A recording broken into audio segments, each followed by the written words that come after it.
In the Eagles' toughest matchup yet, yeah, I keep saying that, but it keeps getting progressively more difficult as the weeks go along. We face the Baltimore Ravens, who are another legitimate Super Bowl candidate. I say a contender to make Super Bowl. Um, I mean, they're a legit squad and have the potential MV3 in Lamar Jackson, and the combining with him and Derrick Henry in that backfield just makes it, just tough to defend. But we'll see what this Eagles number one ranked defense can do. And I do believe in them. I know that they're going to put together a solid game plan to deal with Lamar, his legs, arm, and King Henry. But it's going to be a good one. It could come down to the wire, or one team could dominate the other. It would be strange if either one wins, but I do see Philly taking it. But we'll get into the reasons why in just a second. What's up? It's your boy Cintron coming back at you with another analysis video. They kid you not, that's my real name. Eagles Ravens preview, 5 things to watch. So, the big question: how will the Eagles defense stack up against Lamar Jackson and Derrick Henry? That is the main dish. So, Eagles DC Vic Fangio versus Ravens QB Lamar Jackson. I'm gonna throw out this argument because that was with two previous iterations of his squad. Once with the Broncos and then with the Ravens. It's two different teams, and yeah, you can take a look at it and take some tidbits from how he maybe would like to defend Lamar, idealistically. But I believe this defense is more talented than either one of those, especially the one last year with Miami, where they just obliterated Dolphins defense when they were dealing with some injuries, and they also gave up, I think, 50 to the Broncos that same season. So I wouldn't really put too much stock into either one of these performances. Like I said, Vic has some, a solid gaggle of corners, solid secondary overall, a pass rush that can get there, linebackers, that can cover, as well as being able to, play the run, and a solid run defense.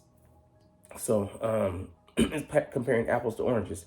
But that being said, they do present some unique problems. Lamar with his arm talent, and he just, with a flick of a wrist, can, get it downfield, scramble ability, and just his elusiveness when you're trying to pursue him and take him down in the pocket.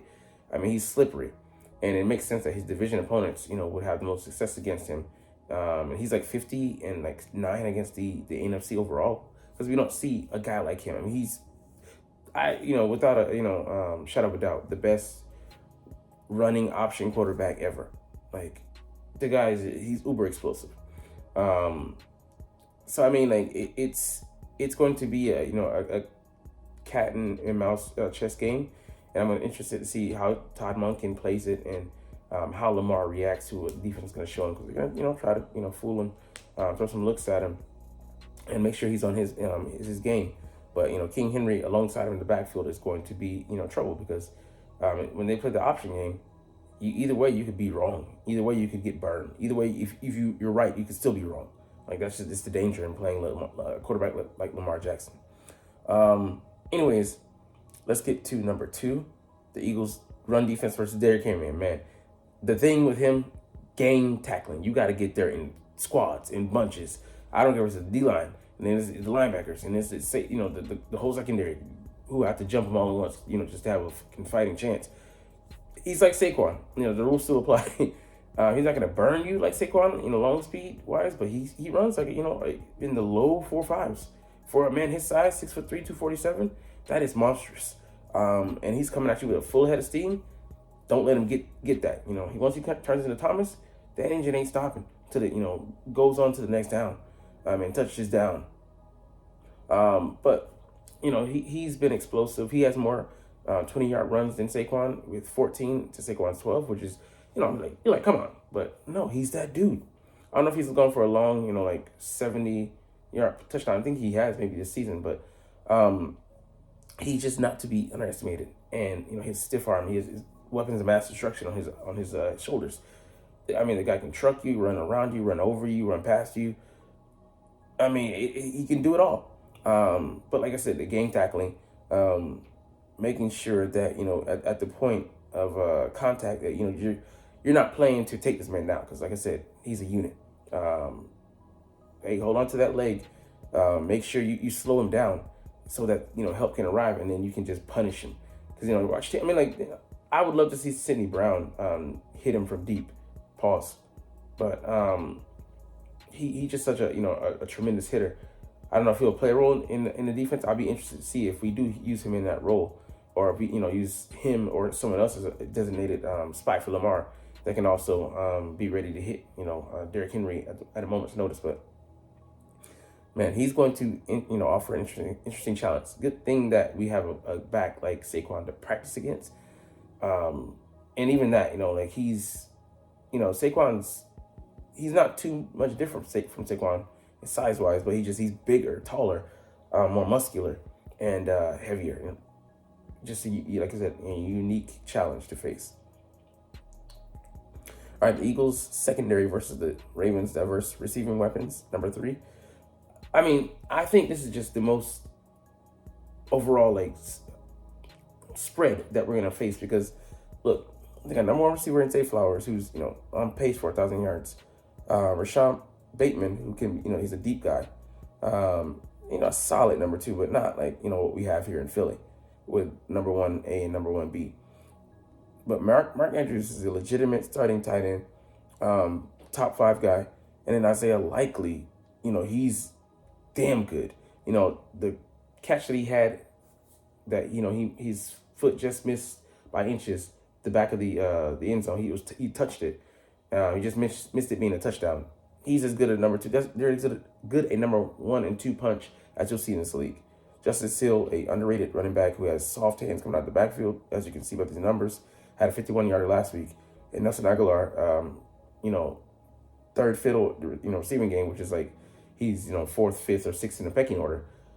Not a bad option to have, and he's having a down year with 13 receptions, 205 yards, and 15.8 per catch. So, I mean, they're just diverse. They can throw 21 personnel at you. Even go 3 tight ends. 22 personnel, 2 running backs, 2 tight ends.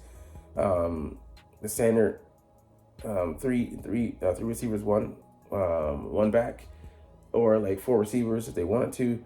I mean, it's just so many things. They can flex Justice Hill into the the slot or outside wide. I mean, they have so much diversity, and Lamar can he's the missing link, because if you spread us out and then he just runs, it's gonna be hard to stop. Like, I wouldn't be surprised to see Lamar be the leading rusher in this game, and he just catches up, for a couple 20s, a 30, maybe a 40, because he has it all. He has it all, and with that all at his disposal, and like what we did to the defense with Saquon last game. Everybody's playing single high safety, single cover, man coverage all across the board. He just goes for a handful of yards, and it might wash, rinse, repeat that. All right, number 4, where the Eagles go feasting. Ronnie Staley has been solid. Patrick McCarry and Daniel Falelo, they've been solid. He's been above average, but he's still with his injuries that he suffered, lower leg injuries, over ankle injuries, and then I think knee last year. It sapped some of his vitality. He hasn't been the player he was when he once came in, but still pretty damn good. Rookie, I'd go after him. He's just exposed. This rookie has been pretty good, but he's undersized, so I look to see what he can do. And Daniel Falele, he's been solid. Not too many weaknesses in his game, but these guards are both like physically limited. So he's like 6'8", 380. Going up against Jalen Carter, I would look to expose him. So you will see, because they've been playing very well. Their one caveat is they have half a dozen or so holding calls against him. So we have a crew that I think likes to call the hold. That's the 4th most holding calls, on that crew. So we'll see whether they, do that or not. And with Jalen Carter being double teamed 80% or 70 to 80% of the snaps last week, look to the refs to look to him to see if he's being. All right, and number 5, A.J. Brown and Devonta Smith versus the Ravens 31st ranked pass defense. kind of a misnomer because they've been playing well since week 8. They've been like the number 7th pass defense.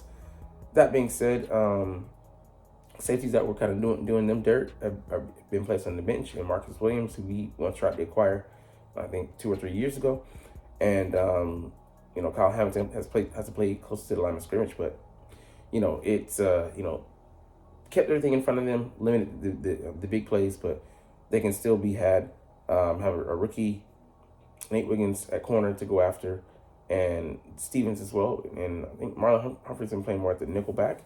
But he's the guy to keep your eye on because he's a do-it-all guy, solid against the run, solid in pass coverage.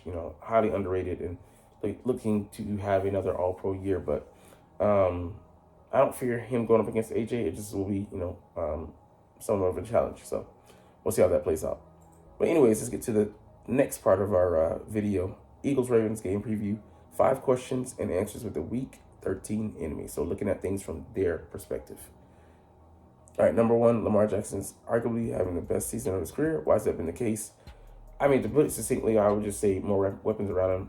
You put him with the caliber of Derrick Henry, and it's funny that all the cast-offs this year, Josh Jacobs as well as Saquon Barkley are doing well when, running backs are supposed to be on the downturn as far as their viability.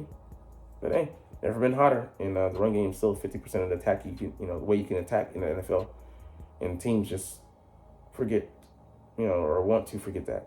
But Tim and the receivers, him being another year in the system, so many factors come into play when you look at his maturation. And that's why he might be on the road to MB3. All right, number 2, we know Jackson and Derrick Henry are the biggest strengths of the week. The offense, what are the biggest weaknesses? So they say here self-inflicted penalties. Definitely, they put themselves in behind the sticks a lot, and hopefully they continue to do that with holding penalties, and that helps the Eagles out. But the other guards, they're not the most fleet of foot and not maulers, so hopefully they can in turn get mauled by the likes of Jordan Davis, who hopefully pushes them back and calls in the double teams for himself, assembles the double teams, as well as Jalen Cotter just swimming, humping, and just knifing right through them. Number 3, the Ravens' pass defense has struggled. Why have they been so vulnerable? So we pointing back to the safeties, and they swapped them out. Marcus Williams and then Eddie Jackson, they cut him. Damn, I didn't know it was that brutal shit. But when they plugged in Adarius Washington, just sometimes simpler is better. Don't have a guy who's maybe as flashy. Marcus Williams, I think he was a solid safety at least in the past, but lost confidence, lost a step, what may have you, and just that communication. Then back in those guys talking to the corners, making sure that their assignments are solid, and just like I said, communication, making sure that they convey the assignments to each other and pass off things. Just that can do wonders, as we saw with the Eagles defense. So, like I said, looking into the numbers, in week 12, number 4, since the beginning, and then going through last week 12, number 4 in pressures, number 1 in QB hits, and number 3 in sacks. So, doesn't all have to be together. And don't forget they're getting back Roquan Smith this week. We'll see how that hammy works out. If he's gingerly out, going moving around out there, or if he's no holds barred, back in full flex. But number 4, can you give us some under the radar Ravens contributors to watch out for in this game? You mentioned one of them, Justice Hill, just has everything, and then even for a smaller back, he's like I think 210. He has some good pass pro, so we won't see Nakobe Dean just running him over. He might get some more resistance, definitely than Kyron Williams last week.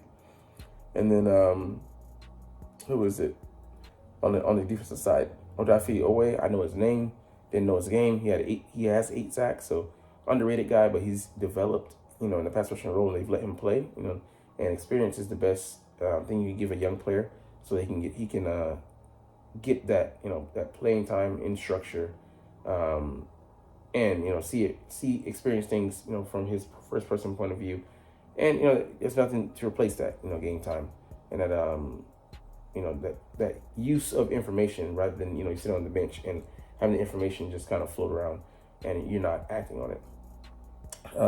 Travis Jones, defensive tackle. Don't really know him, but we'll see. He's commanding double team, so I'll be watching the game to see if we commit, more than one player to him. So hopefully our guys can handle him more one-on-one because I want to commit more attention to Nnamdi Madubuike. All right. Anyways, that's where we'll stop the video. Excited for this one, and it'll be a good mid-prime time matchup because it's 6:25 for me in the morning, but 4:25 for you in the afternoon. But you're not even watching though. You didn't make it this far, but it's all good because I love talking about the Eagles and I love making these stinking videos. Hey, this is my team. Ride or die, win or lose, doesn't matter for me. Bleed green. But anyways, like I said, we'll chunk this is officially, but as always, it's fly Eagles fly and let's motherfucking go. Like, comment, share, and subscribe if you like. Thanks for watching. Check me out at Cintron, Cintron Anime, Cintron Life, or Cintron Laughs, or other social media.